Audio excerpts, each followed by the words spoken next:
ആരായിരുന്നു pop Francis? ഒരു നേരായിരുന്നു pop Francis. എനിക്ക് ഭയങ്കര ഇഷ്ടമാണ് പോപ്പ് ഫ്രാൻസിസിനെ. വളരെ പ്രത്യേകതയുള്ള ഒരു പേഴ്സണാലിറ്റി. കാപ്പിയൊക്കെ കൊണ്ടു കൊടുക്കുന്ന വെയിറ്ററിനോടൊക്കെ ഭയങ്കര വാത്സല്യം. മുറിക്കൊക്കെ കാവലിരിക്കുന്ന കഥാപാത്രത്തിന് രാത്രിയിൽ കാപ്പി ഇട്ട് കൊടുക്കും.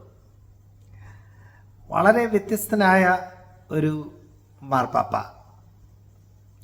ശരിക്കും ജീസസ് ക്രൈസ്റ്റ് ഭൂമിയിലേക്ക് ഈ സമയത്ത് ഇറങ്ങി വന്ന് ഈ ലോകരാജ്യങ്ങളിലൂടെയൊക്കെ സഞ്ചരിക്കുകയാണെങ്കിൽ എങ്ങനെയായിരിക്കും പെരുമാറുക? കറക്റ്റായിട്ടത് പോപ്പ് ഫ്രാൻസിസിനെ കണ്ടാൽ നമുക്ക് മനസ്സിലാവും. പോപ്പ് ഫ്രാൻസിസ് ജീവിച്ചതുപോലെ ആയിരിക്കും, പ്രവർത്തിച്ചതുപോലെ ആയിരിക്കും ശരിക്കും ജീസസ് ക്രൈസ്റ്റ് പ്രവർത്തിക്കുക.